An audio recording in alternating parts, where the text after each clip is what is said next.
निश्चयाभासी का प्रकरण है और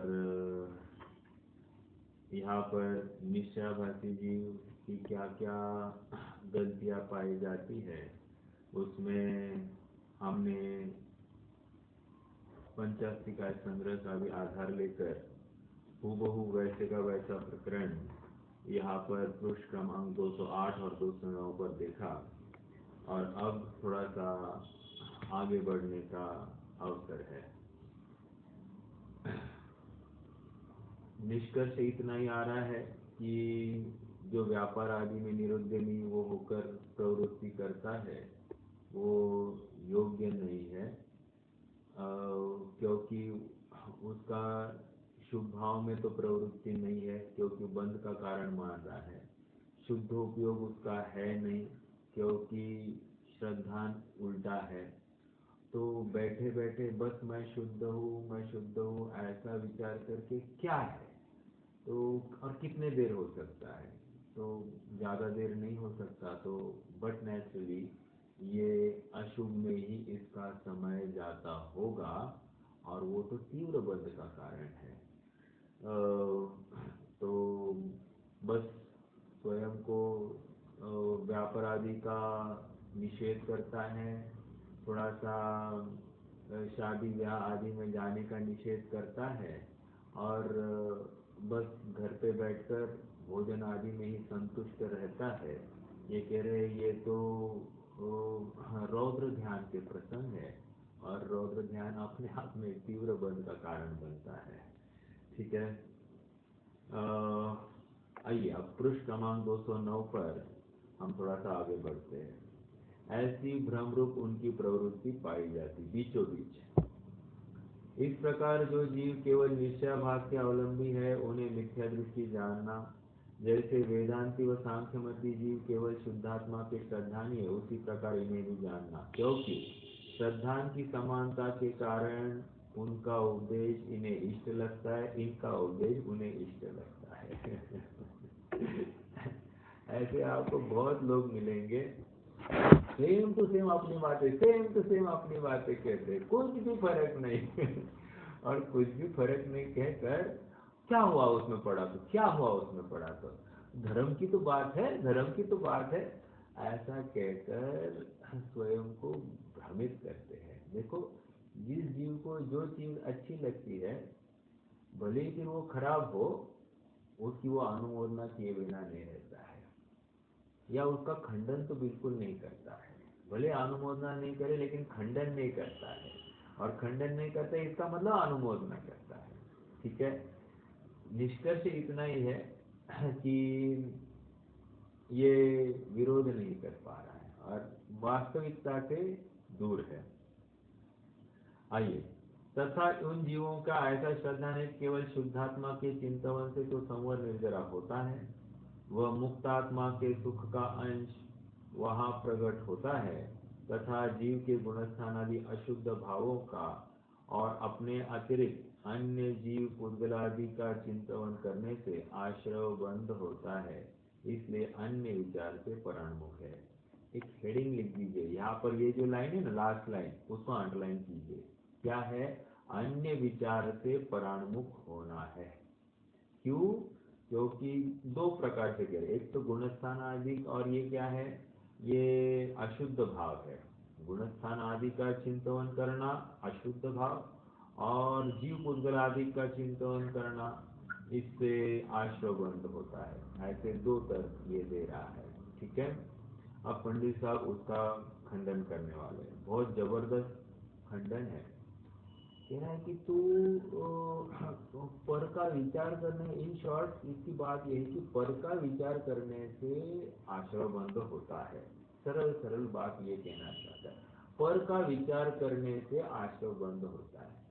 तो कह रहे हैं पंडित साहब नहीं भाई ऐसा नहीं है। क्यों? अगर ऐसा है तो केवली भगवान तो सबसे पहले महाबंध के कारण तो केवली भगवान होंगे, क्योंकि वो तीन लोग तीन काल को जान रहे हैं, तो एक समय में जान रहे, तो उनको कितना बंद होना चाहिए। तुम केवलियों की बात मत करो, तुम तो छद्मस्तों की बात करो। अच्छा, छद्मस्तों की बात करो कह रहा है, तो ठीक है छद्मस्तों का लो, कह रहे जो शुक्ल ध्यान में जीव बैठे हैं और वहाँ पर संक्रांति, योग संक्रांति, व्यंजन संक्रांति, अर्थ संक्रांति आदि आदि होती है, जीवों की पलटा पलटी जो चल रही है, ये क्या हो रहा है? शुक्ल ध्यानी जीव के तो होता है। वो क्या कर रहे हैं? छद्मस्त है ना, तो भी उनके अलग जीवों का अवलंबन पाया जा रहा है। तो तुम क्या कह रहे हो कि पर को जानने से बंद होता है? कहाँ हो? उनको कहाँ बंद हो रहा है? बंद नहीं हो रहा है। नहीं नहीं, शुक्ल ध्यानी को छोड़ो, हमको आप दूसरी बात करो। अच्छा, क्यों? वे आत्मा में स्थित है, वो तो आत्मा में स्थित, उनको बंद नहीं हो सकता। तो ठीक है, कह रहे हैं ये अवधि ज्ञानी और मनोपर्य ज्ञानी क्या है? ये क्या करते हैं? कह रहे कि वे तो रूपिश्व अवधि तदनंत भागस्य से मनोपर्य है, अर्थात रूपी पदार्थ को जानते हैं। जानते मतलब उसका चिंतन करते हैं बुद्धिपूर्वक, तो और फिर उसको आत्मा से जानते हैं। अच्छा, तो फिर उनको तो बंद होना चाहिए, लेकिन तो वो साक्षात मोक्ष मार्ग से जी, उनको बंद ही नहीं होता है। निष्कर्ष ये आ रहा है कि पर को जानने से तू जो कह रहा है कि बंद होता है, ऐसी बात हमको घटित नहीं हो रही है। ठीक है, ये अब प्रकरण हम यहाँ से पढ़ेंगे। आपको थोड़ा सा थीम समझ में आई क्या है? ये अभी दो पैराग्राफ में अपन ये सब पढ़ते हैं। देखिए, तो यह भी सत्य श्रद्धा नहीं है। कौन सा सत्य श्रद्धा नहीं? पर को जानना ही नहीं, पर को जानने से आश्रय बंद होता है, ये सत्य श्रद्धा नहीं है। एक सरल सरल उदाहरण है। मान लीजिए अपने सामने एक सुंदर महिला आ जाए, तो प्रश्न ये किया जा रहा है कि उस महिला को देखना कि नहीं देखना। देखो, दोनों तरफ से जवाब देंगे तो तकलीफ है। तो कह रहे कि अरे सामने महिला आई तो देखना, लेकिन देखकर क्या करना? देखकर देखते नहीं रहना। समझ में आया?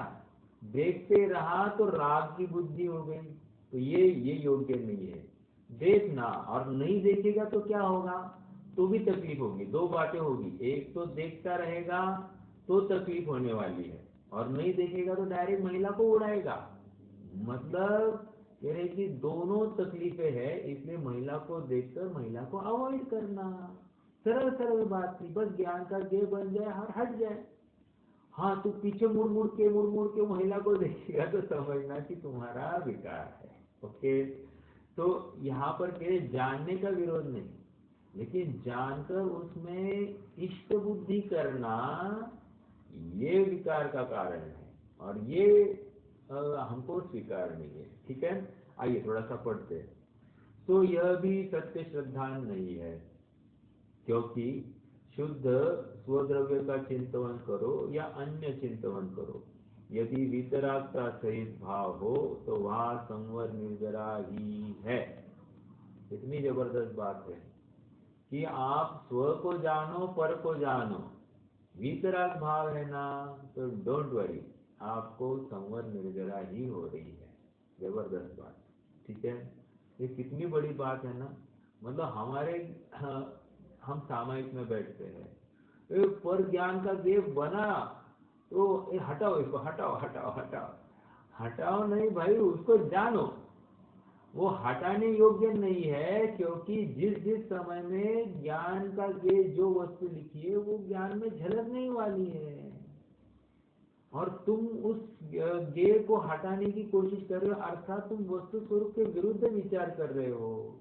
अर्थात जो जो वस्तु जिस जिस समय में, जिस काल में ज्ञान का गेय बनने वाली है, वो वस्तु उसी समय में ज्ञान का गेय बनकर रहती है, और तुम उसको हटाने की कोशिश कर रहे हो।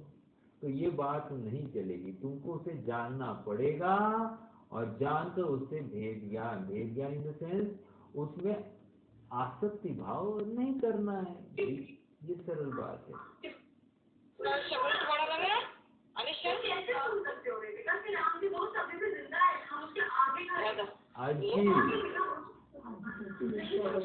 आजी टीवी चालू है तुमचा।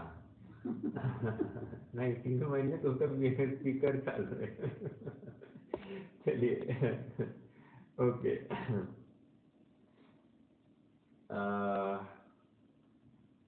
कह रहे थे?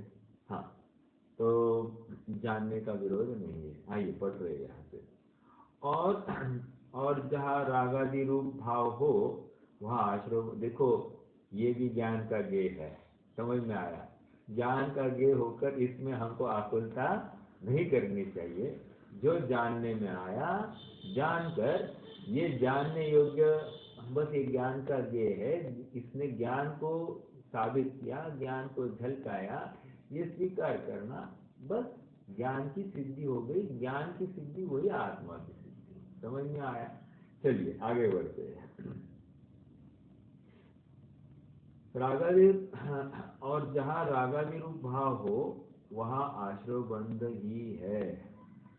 यदि पर द्रव्य को जानने से ही आश्रय बंध होते हो तो केवली तो समस्त पर द्रव्यों को जानते हैं, इसलिए उनके तो आश्रय बंध होंगे। देखो डॉक्टर साहब है ना, मुरैना विश्वविद्यालय में पढ़े हैं, और उनके जो गुरु थे मक्खनलाल जी आदि महेंद्र कुमार जी, ये मतलब बहुत विद्वान, इनकी विद्वत्ता की कोई तोड़ नहीं।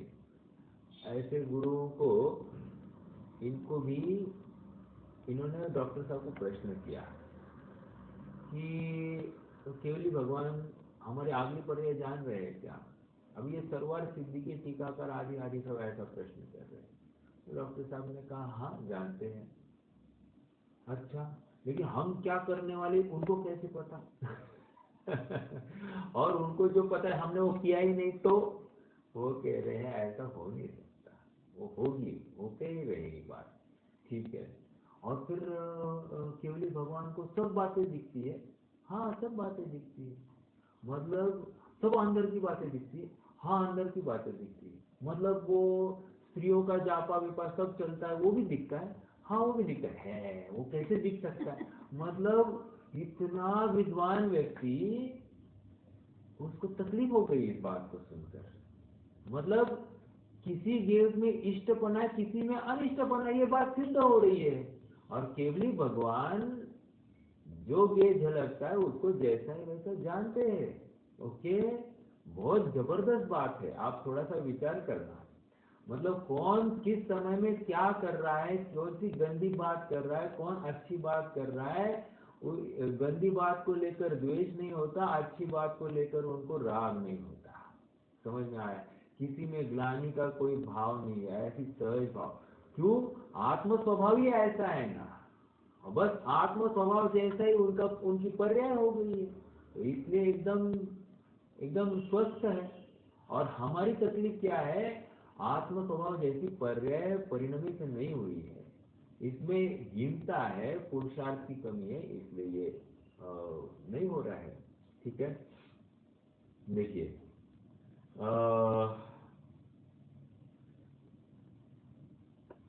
पढ़ते हैं यहाँ से।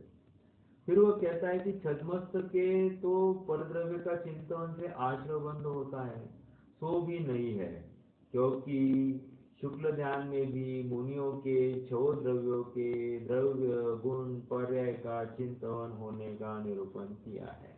ओके, द्रव्य गुण पर्याय मतलब द्रव्य संक्रांति, गुण संक्रांति, पर्याय संक्रांति, ये निरंतर व्यंजन संक्रांति आदि सब होते रहते हैं। ठीक है, आइए आगे।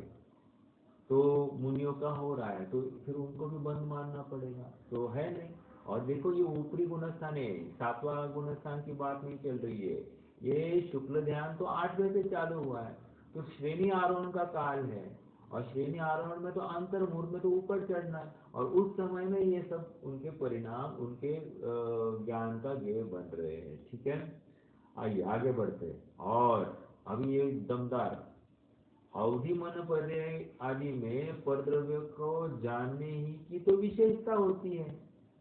अवधि मन पर्याय में क्या करता है? परद्रव्य को जान रहा है, थोड़ी ना स्वद्रव्य को जान रहा है, आत्मा को थोड़ी जान रहा है। ऐसा होते हुए भी उनको संवर निर्जरा हो रही है, आश्रय बंध तो नहीं हो रहा है।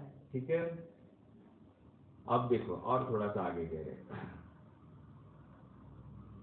हमने ये कंपैरेटिव स्टडी कर रहे हैं। चौथे और पांचवे की कंपैरेटिव स्टडी, पांचवे और छठे की कंपैरेटिव स्टडी। ठीक है, कह रहे हैं कि चौथे वाला अभी मान लीजिए अभी आत्मानुभव कर रहा है एक, और पांचवे वाला व्यापार धंधा कर रहा है, घर गृहस्थी के कार्य कर रहा है। किसकी निर्जरा ज्यादा है? प्रश्न खड़ा किया, किसकी निर्जरा ज्यादा है? तो कह रहे हैं कि पांचवे की ज्यादा है। चौथा वाला आत्मानुभव कर रहा है, स्वरूप स्थिरता है, और पांचवा वाला व्यापार धंधा कर रहा है, अस्थिरता है। अस्थिरता मतलब स्वरूप में स्थिर नहीं है, इसलिए अस्थिरता कह रहा हूँ। तो कह रहे इसमें निर्जरा किसकी ज्यादा? कह रहे निर्जरा तो पांचवे वाले की ज्यादा। अच्छा, कैसे क्या ज्यादा? कह रहे भैया तू ऊपर से मत देख, अंदर से देख। अंदर देख, इसकी एक कषाय चौकड़ी गई, उसकी दो कषाय चौकड़ी गई है। तो दो कषाय चौकड़ी के अभाव में वीतरागता ज्यादा है, और इसकी एक कषाय की चौकड़ी के अभाव में वीतरागता अल्प है। ठीक है, तो भले ही इसका शुद्धोपयोग का काल हो, उसका पुरुषार्थ उसके तोड़ में भी नहीं है। समझ में आया? और सुन, चौथे गुणस्थान में तो निर्जरा मात्र निर्जरा होती है, लेकिन अनंत गुणी निर्जरा, सॉरी असंख्या गुणी है, अनंत गुणी है, सॉरी गुण श्रेणी निर्जरा। गुण श्रेणी निर्जरा चौथे गुणस्थान में नहीं होती है। वैसे स्थूल कथन है। हाँ, यहाँ पर ऐसा समझना कि शायिक सम्यक दृष्टि की तो होती है, चौथे गुणस्थान वर्ती और शायिक सम्यक दृष्टि है तो उसकी गुण श्रेणी निर्जरा संभव है। ओके, और औक्षमिक सम्यक के काल में भी गुण श्रेणी निर्जरा बताई है। ठीक है, तो ये स्थूल, ये शायद शमिक सम्यक दृष्टि की अपेक्षा से कथन समझना। ओके, आइए थोड़ा सा पढ़ते हैं। पांचवें छठवें गुणस्थान में कह रहे हैं, अभी पांचवें छठवें गुणस्थान का कंपैरिजन किया। पांचवें गुणस्थान वाला जी शुद्धोपयोग कर रहा है, और छठवें गुणस्थान वाला जी आहार चर्या के लिए गमन कर रहे हैं। ठीक है, अब किसकी निर्जरा ज्यादा? कह रहे छठवें गुणस्थान वाले की ज्यादा है। क्यों? क्योंकि उसकी तीन कषाय चौकड़ी के अभाव में वीतरागता प्रकट हो गई, और इसकी दो कषाय चौकड़ी के अभाव में वीतरागता प्रकट हो गई। तो अपने आप में एक कषाय चौकड़ी का जो अंतर है वो निर्जरा का कारण विशेष बताया जा रहा है, वीतरागता की विशेषता होने से। समझ में आ गई बात? आइए ये पैराग्राफ पढ़ते हैं अपन। तथा मिल रहा है 209 की लास्ट लाइन। तथा चौथे गुणस्थान में कोई अपने स्वरूप का चिंतन करता है, उसके भी आश्रव बंध अधिक है, तथा गुण श्रेणी निर्जरा नहीं है। पांचवें छठे गुणस्थान में आहार विहार आदि क्रिया होने पर परद्रव्य चिंतन से भी आश्रव बंध थोड़ा है, और गुण श्रेणी निर्जरा होती रहती है। इसलिए स्वद्रव्य परद्रव्य के चिंतन से निर्जरा बंध नहीं होते। रागादि घटने से निर्जरा है, और रागादि होने से बंध है। क्या कहा देखिए, स्वद्रव्य परद्रव्य चिंतन से निर्जरा बंध नहीं होते। स्वद्रव्य का चिंतन कर, नहीं तो परद्रव्य का चिंतन कर, उससे निर्जरा बंध नहीं है। रागादि घटने से निर्जरा, और रागादि होने से बंध।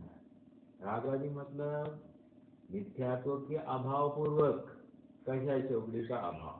ठीक है, उसे रागादि के स्वरूप का यथार्थ ज्ञान नहीं है, इसलिए अन्यथा मानता है। ठीक है, पूछना था मुझे। बोलिए बोलिए। वहाँ पे इसलिए स्वद्रव्य परद्रव्य के चिंतन से क्यों लिखा है? वो झलकने से निर्जरा बंध नहीं होते, ऐसा क्यों नहीं है वहाँ पे? क्योंकि चिंतन बहुत टाइप्स के रहते हैं, इसलिए पूछ रहा हूँ। देखिए, चिंतन हुआ मतलब ज्ञान का ज्ञेय क्या हुआ, इतना ही कहना है इनको। मान लीजिए मैं बुद्धिपूर्वक वहां नहीं गया, लेकिन सामने कोई ज्ञान का ज्ञेय बन गया। अब ये ज्ञान का ज्ञेय बनने के बाद में क्या समझ में आ रहा है? तो मान लीजिए अब तक मुझे पता था कि मेरा लड़का बहुत अच्छा है, और अचानक एक दिन मुझे पता चला कि लड़का थोड़ा सा गलत मार्ग पर चला है। तो ज्ञान का गेय क्या बन रहा था? लड़का अच्छा है, लड़का अच्छा है, लड़का अच्छा है, और अचानक लड़का खराब है ये निकल के आया।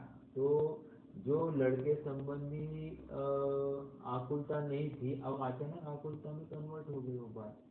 तो ये क्या हो गया? ये राग की मुख्यता से हो गया। तो लड़का तो तभी भी जानने में आ रहा था, अभी भी जानने में आ रहा है।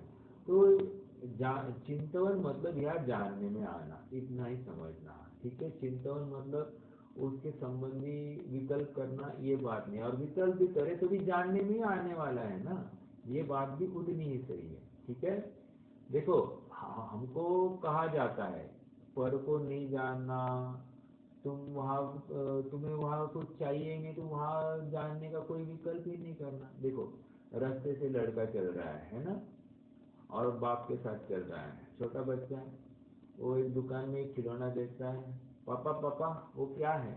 पापा क्या कहते हैं? कुछ नहीं है ना? कहते कि नहीं कुछ नहीं मतलब क्या? कुछ नहीं मतलब तुम्हें वो देखकर विकार हो गया है, और हम जानते हैं कि ये तुम्हारे लिए कार्यकारी नहीं है, इसलिए कुछ नहीं है। कुछ होते हुए भी कुछ नहीं है, ये तो अलग विवक्षा है। अब यहाँ पर क्या कह रहे? स्वद्रव्य परद्रव्य का चिंतन करना, अर्थात वो ज्ञान का गेय बनना। उस समय में क्या होता है? उस चिंतन ज्ञान का गेय बनने से थोड़ी निर्जरा बंद हो गई। कह रहे तुम्हारे राग कितना है वो जानने के बाद में उसको लेकर निर्जरा बंद होगा। समझ में आया? ये इस प्रकार अर्थ निकालना। देखो तो सूर्य वहाँ पे चौथे गुणस्थान एक राग ज्यादा है, हाँ इसका कम, राइट, ये नहीं। यस यस, चिंतवन से कुछ नहीं फर्क पड़ता, आत्मा सामने है, ये बात दिखाई दे रही ना अपने को। उदाहरण दिया, चौथे वाले का तो क्या है? शुद्धोपयोग हो रहा है, और पांचवे वाले का अशुभ अशुभ उपयोग नहीं कहेंगे, शुभोपयोग में प्रवृत्ति है या विषयों में प्रवृत्ति है। जो कुछ लगाना है लगाइए। कंपेरेटिवली हमको बाहर से क्या दिखाई दे रही है? फिल्म देखिए ना, फिल्म देखो ना आप।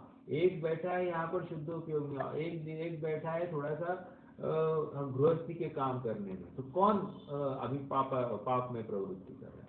तो हमको दिख रहा है साक्षात पांचवा गुणस्थान वाला पाप में प्रवृत्ति कर रहा है। ये चरणानियोग का कथन हो गया। द्रव्यानियोग को कहो या आगम को जाकर पूछो या कर्णानियोग के ग्रंथों में पूछो, तो कह रहे देखो इसकी दो कषाय चौकड़ी का अभाव है, इसलिए इसकी स्थिरता ज्यादा है, बस। तो ये क्या चिंतन कर रहा है इससे कोई फर्क नहीं पड़ता है। निर्जरा किससे होती है? निर्जरा राग के अभाव को लेकर होती है, अर्थात कषाय चौकड़ी का कितना अभाव है उसको लेकर निर्जरा है। हमको कौन एक्टिंग कर रहा है और कौन नहीं कर रहा है इसको लेकर कोई फर्क नहीं पड़ता है। एक्टिंग मतलब don't take it in other way, मतलब हमको बाहर का पिक्चर कुछ भी हमारे लिए मायने नहीं रखता, हमको अंदर की कषाय चौकड़ी मायने रखती है। ठीक है, ये समझना। वो पूछना था, तो प्रेजेंट में वो जो उपयोग है दोनों का, आप जैसे बोले शुद्ध उपयोग और शुभ उपयोग, तो दोनों भी मायने क्यों नहीं रखता? फिर उपयोग तो है ना अभी करंट में उसका वैसा। हाँ देखिए, उपयोग तो उसको लेकर कुछ फर्क क्यों नहीं है? देखो, अभी एक आपको सीधी सीधी बात करूँ, पर को जाना। ओके, पर को जाना मतलब क्या? अभी शुद्धोपयोग के काल में पर को जान सकता है कि नहीं जान सकता है? शुद्धोपयोग के काल में पर को जान सकता है कि नहीं जान सकता है? शुभ उपयोग में, शुद्धोपयोग में पर का तो वो तो झलक नहीं वाले ना। नहीं, मेरा प्रश्न ये जान सकता है कि नहीं जान सकता है शुद्धोपयोग के काल में?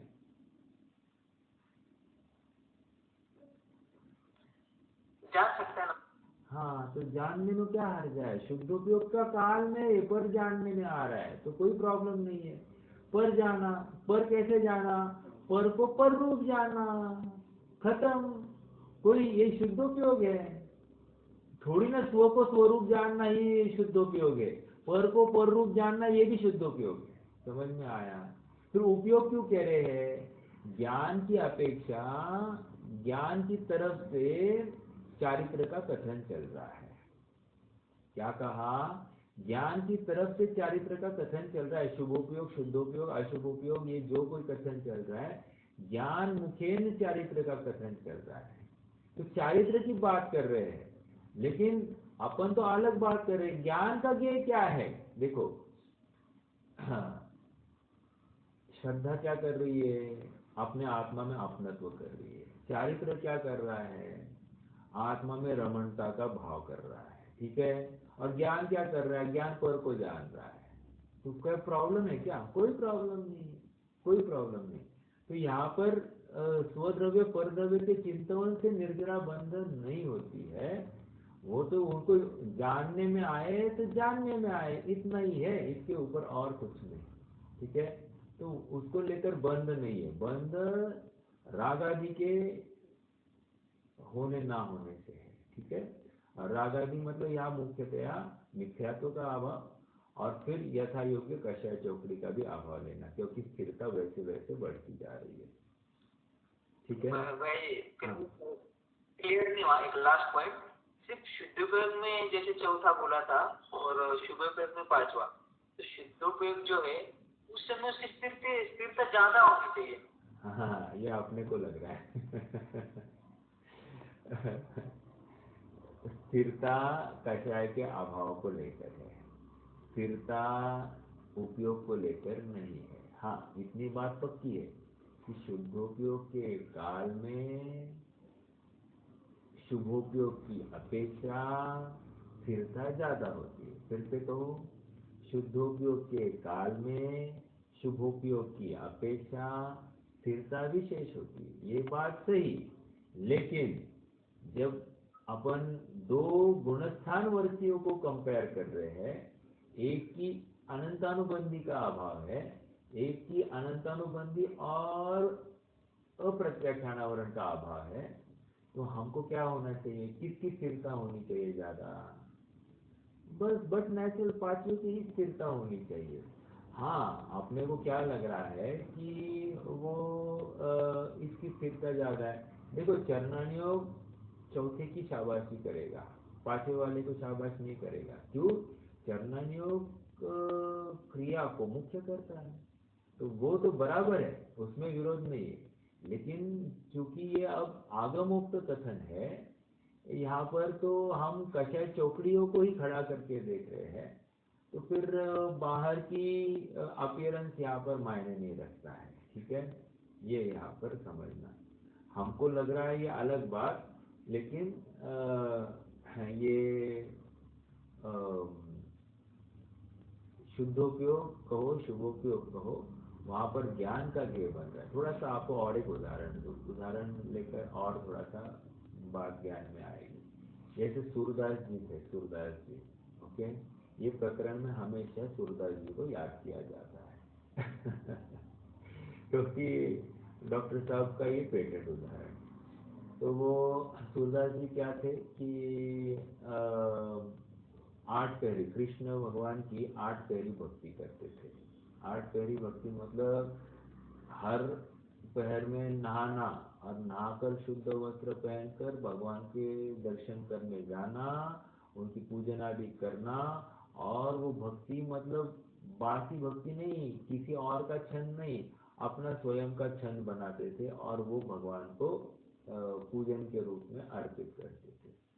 तो ऐसे सूरदास जी, एक दिन ऐसे हुआ कि उनको, वे मंदिर में थे, भक्ति पूजा कर रहे थे, और उतने में एक महिला आई, और महिला को देखा, और महिला को देखकर इनको विकार सताया। तो उनको बहुत खेद हुआ, शल्य हुआ कि भगवान से ज्यादा भी मुझे महिला के प्रति आकर्षण हो गया, ये ऐसे कैसे हो गया? तो बहुत खेद खिन्न हुए, और इसलिए उन्होंने कहा ये आंखें नहीं होती तो शायद मुझे उस महिला के प्रति विकार नहीं होता। और बस उन्होंने क्या किया? आंखें फोड़ दी, अपनी आंखें स्वयं फोड़ दी, और फिर उम्र भर जितना भी साहित्य लिखा, पूरा महाशृंगार भरा हुआ लिखा। अब प्रश्न ये है कि ज्ञान का ज्ञेय क्या बन रहा है उनका? उनके ज्ञान का ज्ञेय क्या बन रहा है? वो जान रहे कि नहीं जान रहे हैं। अपन मात्र कोई भी चीज को देखने तक देख रहे हैं, और इसलिए यहाँ मात्र देखने तक नहीं है, देखने के पीछे जो देख रहा है वहां की बात है, जिसको अब आंखों से नहीं दिख रहा है लेकिन ज्ञान में दिख रहा है क्या?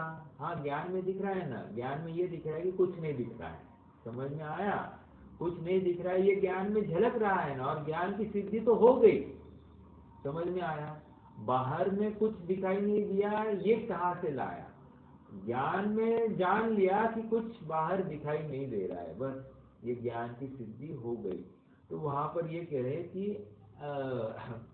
ये जो जानने से तो जाना इसलिए उनको विकार हुआ ऐसा कह रहे हैं, लेकिन जब उन्होंने आंखें फोड़ दी तो उसके बाद में ज्यादा जान रहे थे, ज्यादा जान रहे थे। अर्थात जानना ये दुख का कारण नहीं है, जानने के साथ में जो राग था वो ज्यादा दुख का कारण है, बंध का कारण है।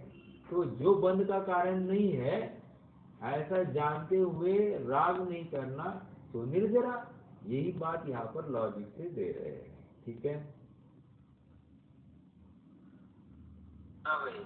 ओके। नहीं, अभी तक नहीं हुआ, शायद दम नहीं आया आवाज में। हाँ, ठीक है भाई। ठीक, चलिए।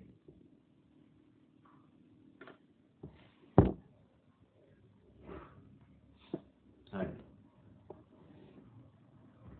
आइएगा और प्रकरण बढ़ेगा ना, काफी विषय खुलने वाला है, अपन करेंगे और चर्चा करते हैं।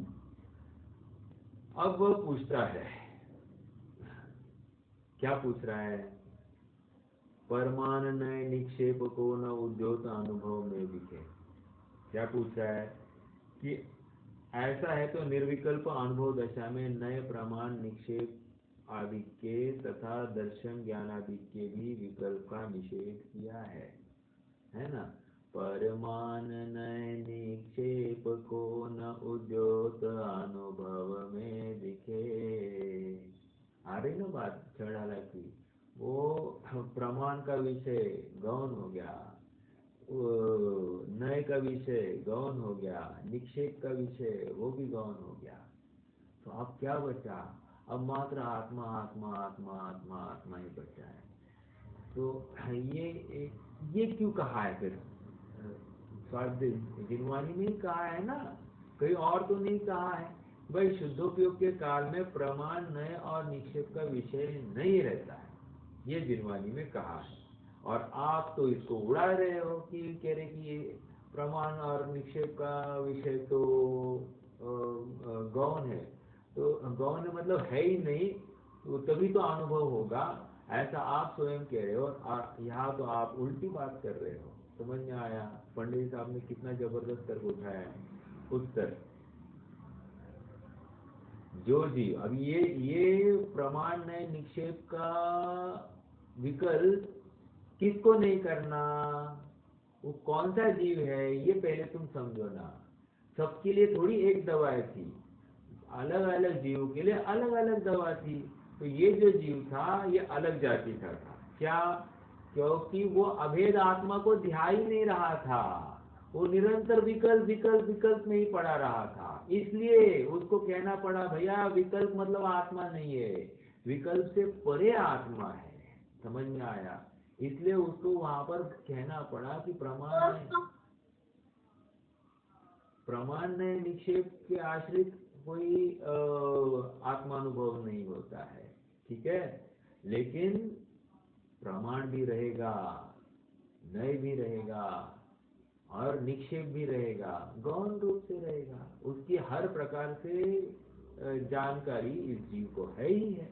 और उसके बाद में तो वो दृष्टि के विषयभूत आत्मा को जाएगा। जब तक प्रमाण से उसने आत्मा ध्याया नहीं है, तब तक वो निश्चय का आत्मा भी नहीं ध्यान सकता। समझ में आया? तो इसलिए उसको आत्मा ध्याने के लिए सबसे पहले प्रमाण, और प्रमाण कैसे जानेगा? तो नए पूर्वक जानेगा। तो प्रमाण से जानना, फिर नए से जानना, फिर प्रमाण से जानना, और उसके बाद में प्रमाण नए और निक्षेप का खंडन करके आत्मा को जानने की बात है। ठीक है, इतनी प्रोसेस जब तक नहीं होगी तब तक नहीं जान सकता, ये बात पक्की है। देखो, जो जीव इन्हीं विकल्पों में लगे रहते हैं, अंडरलाइन दिस, इन्हीं विकल्प में लगे, क्या प्रमाण से वस्तु को जान रहा है, नए से वस्तु को जान रहा है, निक्षेप से वस्तु को जान रहा है, तो कह रहे और अभेद एक आत्मा का अनुभव नहीं करते हैं, उन्हें ऐसा उपदेश दिया कि यह सर्व विकल्प वस्तु का निश्चय करने में कारण है, वस्तु का निश्चय होने पर इनका प्रयोजन कुछ नहीं रहता, इसलिए इन विकल्पों को भी छोड़कर अभेद रूप एक आत्मा का अनुभव करना। देखो, छोटा सा उदाहरण देता हूँ। हाँ, एक बच्चे को चांद दिखाना है, तो क्या किया, पहले ये देखो, देखो चांद आकाश में, किधर है किधर है किधर है, उसको बोला ये देखो मेरे उंगली की तरफ देखो। पहले किसकी तरफ देखा, उंगली की तरफ। अब उंगली की तरफ देखा, नहीं मुझे चांद नहीं दिखा। अरे बेवकूफ, मेरी उंगली नहीं, उंगली जिस जगह पर निर्देश कर रही है उस तरफ आकाश में देखो। हाँ, अब दिख गया दिख गया दिख गया। तो जब चांद दिख रहा है उस समय में उसको उंगली दिख रही है क्या, नहीं दिख रही है, समझ में आया।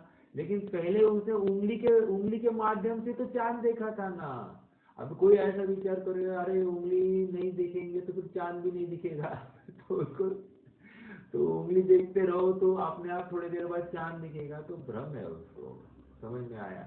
तो उंगली का विकल्प कितने देर करे, अरे झट से एक बार उंगली का विकल्प के माध्यम से तुमने आगे देख लिया, आकाश में चांद दिख गया, अब उंगली का विकल्प भी छोड़ दो, चांद को देखते रहो। ठीक है, तो ये बात यहाँ पर कह रहे हैं क्या, जो जीव इन्हीं विकल्पों में लगे रहते हैं और अभेद रूप एक आत्मा का अनुभव नहीं करते हैं, उन्हें ऐसा उपदेश दिया।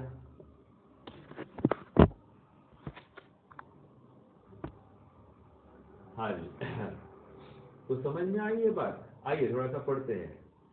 वस्तु का निश्चय होने पर इनका प्रयोजन कुछ भी नहीं रहता, इसलिए इन विकल्पों को भी छोड़कर अभेद रूप एक आत्मा का अनुभव करना, इनके विचार रूप विकल्पों में ही फंसा रहना योग्य नहीं है।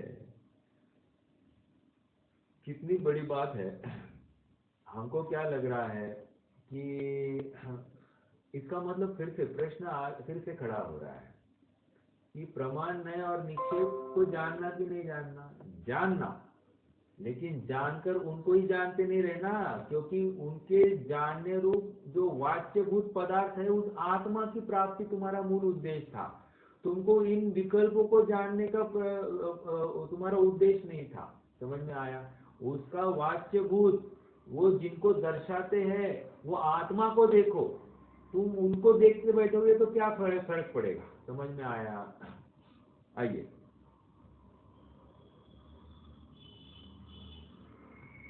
कोई मात्र देखे व्यंजन बहुत मस्त है, बढ़िया है बढ़िया है बढ़िया है, देखता ही रहे तो पेट भरेगा, नहीं भरेगा, उसको व्यंजन को खाना पड़ेगा।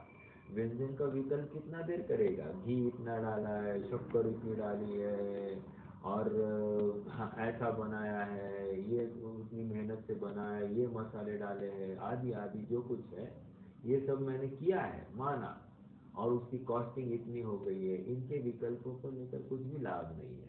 ये एक बार खाली बनने तक उनका विकल्प रखना, एक बार बन गया, सामने आ गया, तो तुम अब उनको ग्रहण करना। तुम उनको ग्रहण नहीं करोगे तो तुम उसके स्वाद से चूक जाओगे। ठीक है, इसलिए इन विकल्पों को भी छोड़कर अभेद रूप एक आत्मा का अनुभव करना, इनके विचार रूप विकल्पों में ही फंसा रहना योग्य नहीं है। इसलिए निर्विकल्प अनुभव दशा में नए प्रमाण निक्षेप आदि का निषेध किया जाता है। दर्शन ज्ञान आदि के भी विकल्पों का निषेध किया जाता है। दर्शन ज्ञान आदि का मतलब यहाँ पर दर्शन उपयोग, ज्ञान उपयोग, इनके भी आप विचार मत करो, वो तो अपना अपना योग्यता से हो रहा है। तुम तो मात्र अब वस्तु के ऊपर तुम्हारी दृष्टि ले जाओ और कुछ नहीं। तथा वस्तु का निश्चय होने के पश्चात ऐसा नहीं कि सामान्य रूप स्वद्रव्य ही का चिंतन रहा करे। Underline this again, important. वस्तु का निश्चय होने के पश्चात ऐसा नहीं है कि सामान्य रूप स्वद्रव्य ही का चिंतन रहा करे।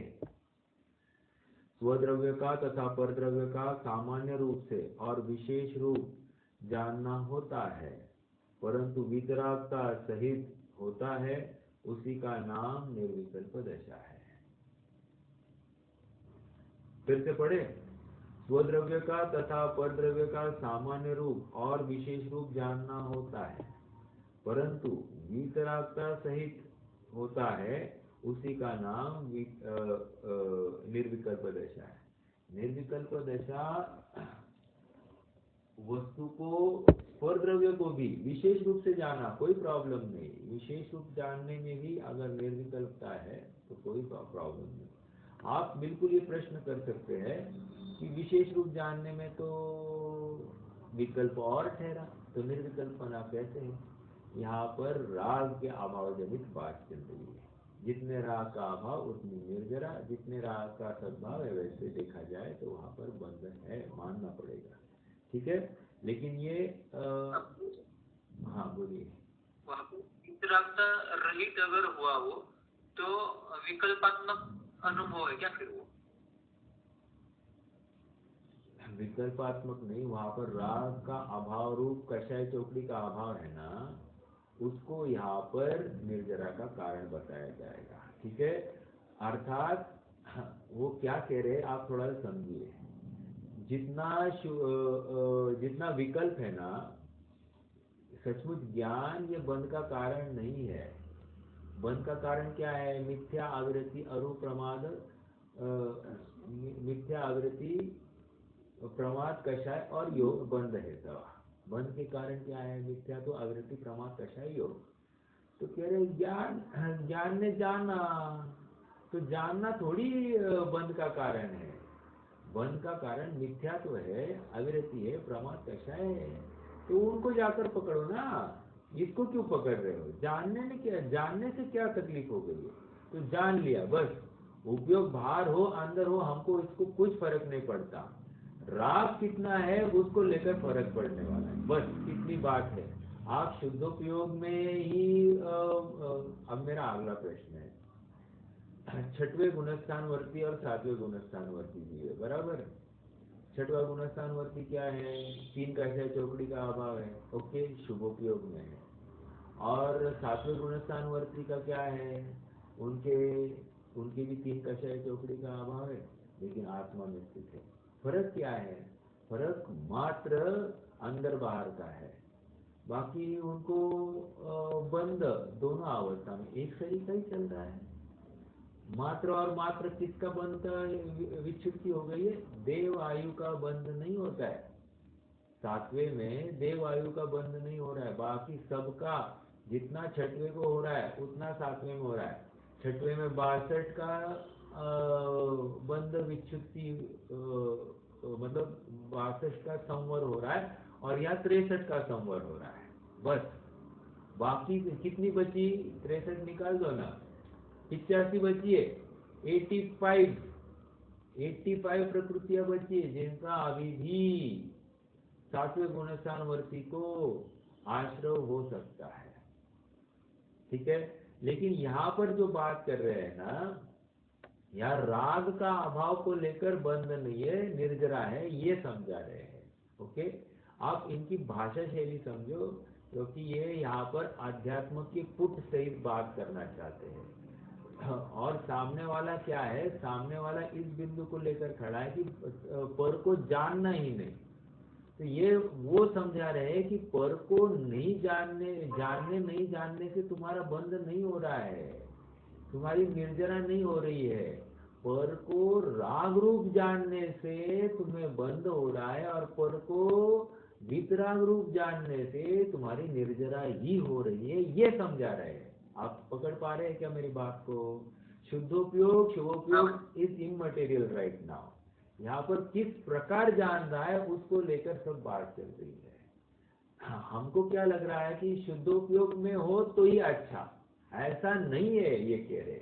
इसीलिए तो हमको सराग मोक्ष मार्ग जो है, सराग मोक्ष मार्ग चौथा पांचवा छठा, ये समझना बहुत कठिन है, बहुत कठिन है। और ये जो समझता है उसमें वो मोक्ष मार्ग के लिए पात्र जीव माना जा रहा है, और जो ये नहीं समझ पा रहा है तो उसके लिए फिर तकलीफ पड़ेगी। इसका मतलब मैं किसी को पात्र अपात्र नहीं कह रहा हूँ, यहाँ तो एक गाइडलाइन दे रहे हैं कि भैया जानना ये बंध का कारण नहीं है, राग पूर्वक जानना ये बंध का कारण है, बस खत्म। और जानना ये निर्जरा का कारण नहीं है, वितराग भाव पूर्वक जानना ये निर्जरा का कारण। फिर किसको भी जानो, पर को जानो, स्व को जानो, वितराग भाव पूर्वक जानो। अब दूसरी उल्टी बात ले लें भैया, स्व को जान रहा है, स्व के बारे में जान रहा, मैं शुद्ध हूं, मैं बुद्ध हूं, तो क्या निर्जरा हो रही है उसको? नहीं होगी। क्यों? राग पूर्वक जान रहा है ना, मतलब अभी तक आसक्ति परद्रव्य में ही है, तो फिर यहाँ पर उसको निर्जरा भी नहीं है। सच्ची धगत से नहीं जान रहा है तो उसको बंध ही हो रहा है, स्व का विकल्प करते हुए भी, और कोई पर का विकल्प करते हुए भी उसको निर्जरा संभव है, ये यहाँ पर समझाना चाह रहे हैं।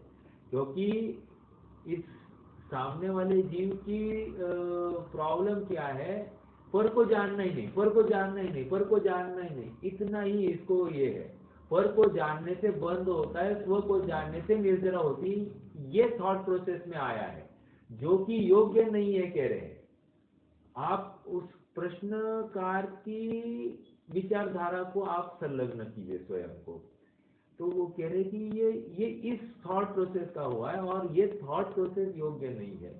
पर को जानना भी निर्जरा का कारण हो सकता है, और स्व को जानना भी बंध का कारण हो सकता है, ये यहाँ पर समझा रहे। आप पकड़ पा रहे मेरी बात को? हाँ, कैसे जान रहा है इससे प्रॉब्लम है। तो मात्र स्व को जानना या पर को जानना ये बंध निर्जरा का कारण नहीं होता है, ये बात है। At the end of day Pandit साहब यहाँ पर पूरा दोष राग या राग भाव को दोष का कारण कहेंगे, और वितराग भाव को निर्जरा का हीरो बनाएंगे, बस इतनी ही बात है। उनको जानने को लेकर कुछ फर्क नहीं पड़ता है, ये यहाँ पर घटित करना चाहते हैं। ठीक है, प्रकरण के साथ में जुड़े रहना तो आपको विषय के साथ में अच्छा मंजेगा ये बात। आइए आगे बढ़ते हैं। तथा वस्तु का फिर से ये पैराग्राफ पढ़े। तथा वस्तु का निश्चय होने के पश्चात ऐसा नहीं है कि सामान्य रूप स्वद्रव्य ही का चिंतन रहा करे, मतलब दिस इज व्हाट हैपेंस। क्या हुआ? वस्तु का निश्चय होने के पश्चात ऐसा नहीं है, मतलब मान लीजिए अनुभवी जीव हो गया ये, अब क्या है, सामान्य रूप स्वद्रव्य ही का चिंतन रहा करे, मतलब कि सामान्य रूप मतलब एक द्रव्य सामान्य ही ज्ञान का गेय थोड़ी बनता है, कभी कभी द्रव्य विशेष भी ज्ञान का गेय बनता है, कभी कभी क्या 90% टाइम्स द्रव्य विशेष ही ज्ञान का गेय बन रहा है, द्रव्य सामान्य तो बहुत अल्प। देखो और बताओ आपको, सातवां गुणस्थान और छठवां गुणस्थान, वैसे आपको और एक जानकारी होनी चाहिए। पांचवें गुणस्थान में शुद्धोपयोग वाला गुणस्थान अलग और शुभोपयोग वाला गुणस्थान अलग, ऐसा करके नहीं दिखाया। क्यों? क्योंकि वहां पर ऐसा कुछ विशेष फर्क नहीं दिखाई दे रहा है। लेकिन छठे और सातवें ऐसा उन्होंने तीन कषाय चौकड़ी के अभाव में दो गुणस्थान खड़े करके दिखाया। क्यों? क्योंकि वहां पर कुछ विशेष होता हुआ दिखाई दे रहा है। तो मैं क्या कह रहा था,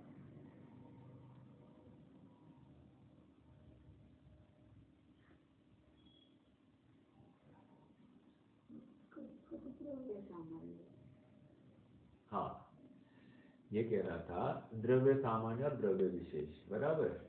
तो छठवें में क्या है वो, हाँ ये कह रहा था कि सातवां गुणस्थान जो है वो कितने काल के लिए रहता है, टोटल 24 घंटे में सातवां गुणस्थान का काल कितना है? हाँ, तो कह रहे कि 1/3 है, 1/3, मतलब क्या 2/3 किसका काम है, किसका काल है? शुभोपयोग का काल है। ये समझ में आ रहा है क्या आपको? तो इसको लेकर क्या बंद होगा क्या? अरे नहीं, जितना यहाँ पर है उतना ही वहां पर हो रहा है। यहाँ इसके ऊपर से हमने जाना कि उल्टा सातवें छठवें में विशेष जान रहा है और सातवें में सामान्य जान रहा है, लेकिन दोनों समय में उतना ही इसको बंद है। हाँ, इतना फर्क पड़ेगा। क्या फर्क पड़ेगा कि शुभ प्रकृतियों का विशेष बंध वहां पर सातवें में होगा, लेकिन निर्जरा दोनों समय में सेम हो रही है, सेम। ये समझा रहे हैं यहाँ पर। ओके, छठवें में और सातवें की निर्जरा सेम हो रही है। एक जान रहा है आत्मा को, एक जान रहा है विषयों को। विषय मतलब आहार संबंधी बात चल रही है, गमन संबंधी बात चल रही है, या फिर शास्त्र आदि लिख रहे हैं, शास्त्र सुन रहे हैं, जो कुछ होगी। ठीक है, तो दोनों में फर्क है क्या? कह रहे यहाँ पर इस प्रकरण के अनुसार कह रहे कुछ भी फर्क नहीं है, क्योंकि उनको दोनों की एक समान निर्जरा कही है। खत्म। हाँ जी,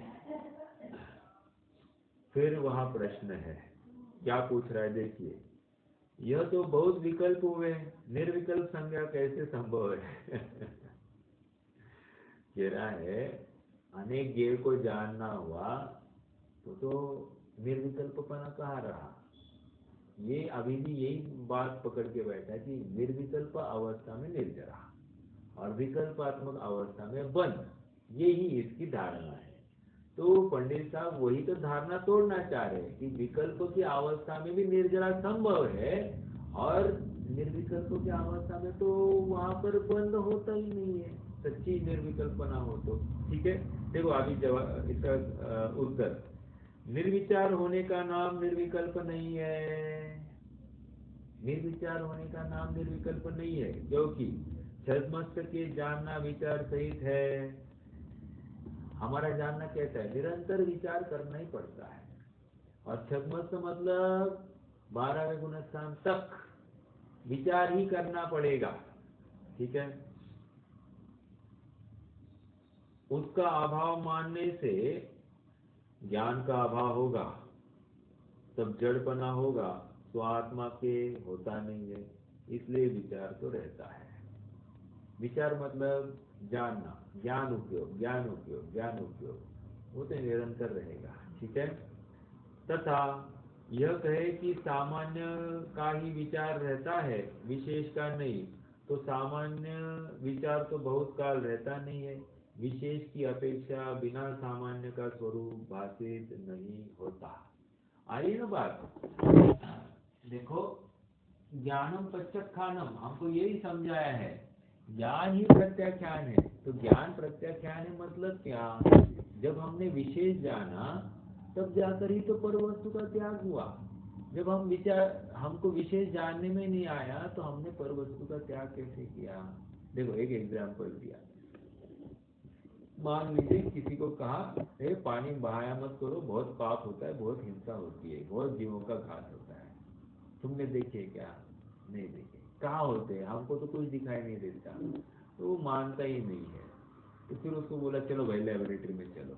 लेबोरेटरी में लेकर गया और उसको दिखाइए, देखो 36,450 इतने सारे जीव चलते फिरते, और एक बूंद में तो एक बाल्टी भर पानी में कितने जीव। और फिर एकदम से जागृति हो जाती है, ए भाई अब इसके आगे हमको पानी को व्यय नहीं करना। क्यों? सामान्य से विशेष बलवान हो गया। सामान्य जानकारी थी नहीं कि पानी का व्यय करने से हिंसा हो रही है, लेकिन उसका भाव भाषण नहीं था। अब उसने साक्षात जीव देखे, विशेष देखा, तो अब उसको वहां से विरक्ति हो गई, इमीडिएटली जाना तो त्याग हो गया। तो कह रहे कि सामान्य जानने से की अपेक्षा विशेष जानने में विशेष दृढ़ता बढ़ती है। ओके, देखो, तथा यह कहे कि सामान्य का विचार ही सामान्य का विचार रहता, विशेष का नहीं।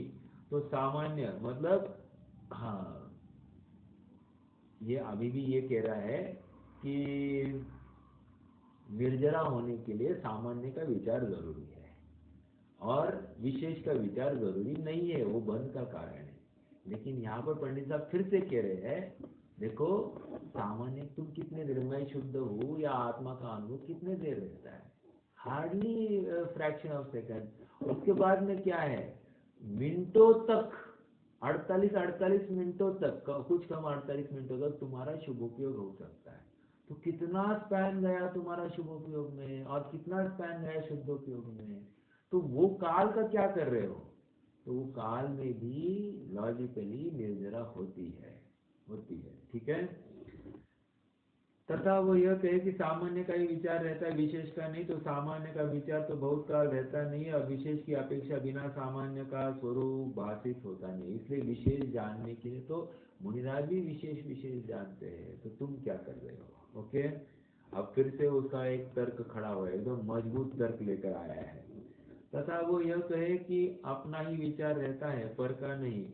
तो पर में पर बुद्धि हुए बिना अपने में निज बुद्धि कैसे आए। प्रश्न समझ में आया क्या कह रहा है। तथा वो कहे कि अपना ही विचार रहता है, पर का नहीं। तो पर में पर बुद्धि हुए बिना अपने में निज बुद्धि कैसे आए। ये पंडित साहब जवाब दे रहे।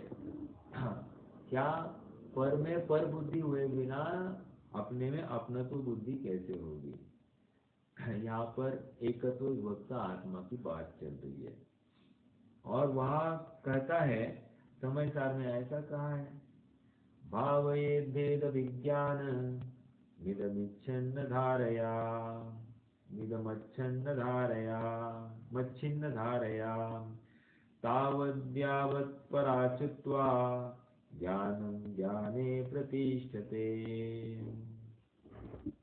देखो उसका क्या कहना है, ये छंद का आधार दे रहा है। क्या कह रहा है, उसका कहना है कि भेद विज्ञान का फल स्व को जानना है।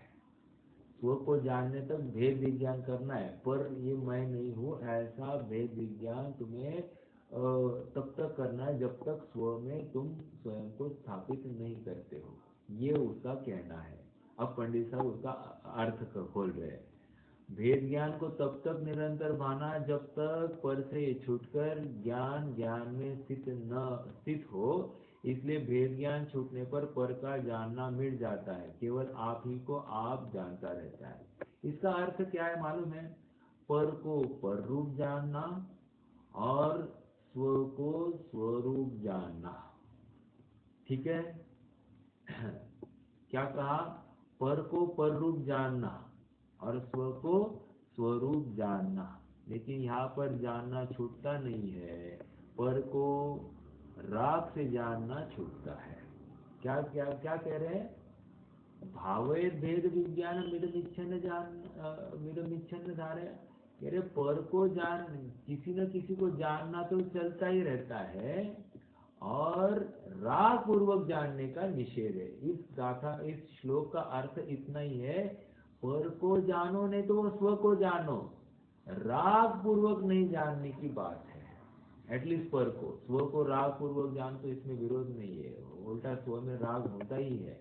लेकिन यहाँ पर में राग का अर्थ है यहाँ पर स्वामित्व बुद्धि। पर में स्वामित्व बुद्धि सहित जानना ये योग्य नहीं है। ठीक है। यहाँ तो यह कहा है कि पूर्व काल में स्व पर को एक जानता था, पेज 211 सेकेंड पैराग्राफ। यहाँ तो यह कहा है कि पूर्व काल में स्व पर को एक जानता था, फिर भिन्न जानने के लिए भेद ज्ञान को तब तक भाना ही योग्य है जब तक ज्ञान पर रूप को भिन्न जानकर अपने ज्ञान स्वरूप ही में निश्चित हो जाए। पश्चात भेद विज्ञान करने का प्रयोजन नहीं रहता। स्वयं में पर को पर रूप और अपने को आप रूप जानता रहता है। ऐसा नहीं है कि परद्रव्य का जानना ही मिट जाता है। इसलिए परद्रव्य को जानने या स्वद्रव्य के विशेष को जानने का नाम विकल्प नहीं है। क्या करें कंक्लूजन, परद्रव्य को जानने का या स्वद्रव्य के विशेष को जानने का नाम विकल्प नहीं है।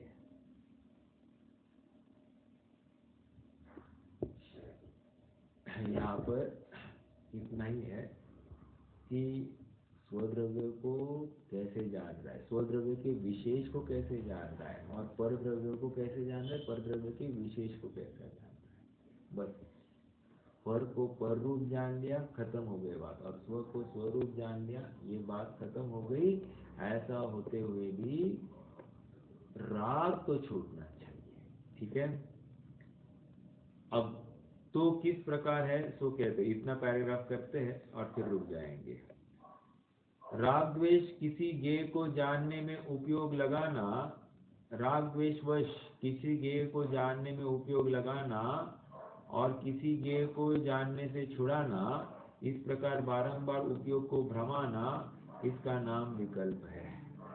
समझ में आया? राग द्वेष वश, यहाँ से हटाना वहां लगाया, वहां से हटाया वहां लगाया, ये क्या है? राग द्वेष वश हो रहा है, या तो राग वश या तो द्वेष वश। देखो जैसे कोई मेरे ज्ञान का गेय बन रहा है, मैं सामायिक में बैठा हूँ, ज्ञान का गेय बन रहा है, अरे ये क्यों आ रहा है? अभी रोहित भैया मेरे ज्ञान का गेय बन रहे हैं, अरे रोहित भैया नहीं, मेरा आत्मा ज्ञान का गेय होना चाहिए, ये क्या हो रहा है? रोहित भैया हटा दो यार, जानबूझ के रोहित भैया ने क्या कर दिया, एकदम मुझे याद आ रहा है बार बार, तो ये क्या हो गया? द्वेष हो गया।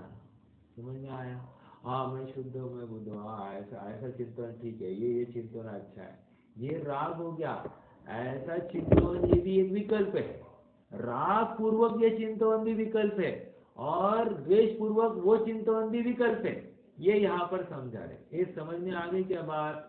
मतलब मैं शुद्ध बुद्ध हूँ ऐसा विचार करना और उसमें आनंद मानना राग हो गया, और ये राग वो भी विकल्प, ये यहाँ पर समझाया। जरा सूक्ष्म बात है भैया, सूक्ष्म बात है, थोड़ा सा विचार करना यहाँ पर जरूरी है। फिर से, राग द्वेष वश किसी गेय को जानने में उपयोग लगाना और किसी गेय को जानने से छुड़ाना, इस प्रकार बारंबार उपयोग को भ्रमाना, उसका नाम विकल्प है। तथा जहाँ वितराग रूप होकर जिससे जानते हैं उसे यथार्थ जानते हैं, अन्य अन्य गेय को जानने के अर्थ उपयोग को भ्रमाते नहीं है, वहाँ निर्विकल्प दशा जानना। देखो हम बाजार में गए और एक जगह पर फ्रूट ले रहे हैं अपन, तो फ्रूट ले रहे हैं और फ्रूट लेते लेते भाव पूछा, ये पूछा और इमीडिएटली यहाँ वहाँ देखने लग गए। इसका मतलब क्या? इसका मतलब यहाँ का पास नहीं हुआ है और हम विकल्प देखना चाहते हैं, मतलब हर और ऑप्शन देखना चाहते हैं, अर्थात अभी तक निर्विकल्प नहीं है। एक बार यहाँ पर देखकर बाकी फिर कहीं पर देखने का भाव नहीं हुआ, उस समय समझना निर्विकल्प हो गया है। अर्थात अब सब कुछ यहीं पे मुझे प्राप्त होने वाला है, ऐसा विचार कर यहाँ पर भी अभी ये सफेद है या पीले है या और कुछ है, उसका अभी कुछ भी नहीं विचार करेगा। अब तो ऑर्डर देगा और वो खरीद लेगा, वो उसमें भी विकल्प करता बैठेगा। तो भी अब मान लीजिए वो यहाँ पर रुका तो है और देख रहा है और उसमें ये छिलका ही ऐसा है, इसका कलर ही ऐसा है और इसका गंध ही ऐसा है, तो अभी तक इसका विकल्प ही चल रहे, अर्थात स्व को जान रहा है, अर्थात जिस विषय को ले ग्रहण करना है उसको भी जान रहा है, जानते हुए भी वो निर्विकल्प अभी तक नहीं हुआ है, ये यहाँ पर समझा है। समझ में आ गई बात? उदाहरण जरा ये विशेष समझना, ठीक है। इस प्रकार बारंबार उपयोग को भ्रमाना, उसका नाम विकल्प है। तथा जहाँ वितराग रूप होकर जिसे जानता है उसे यथार्थ जानते हैं, अन्य अन्य गेय को जानने के अर्थ उपयोग को भ्रमाते नहीं है, वहाँ निर्विकल्प दशा जानना। अब आगे थोड़ा सा और अलग प्रश्न है, अपन रुक जाएंगे अभी, कल इस विषय को और आगे बढ़ाएंगे। पेज 211 के बीचों बीच है प्रश्न। कोई प्रश्न है और तो आप रख सकते हैं, अच्छा है, निर्विचार होने का नाम निर्विकल्प नहीं है। हाँ, तो विचार और विकल्प अलग अलग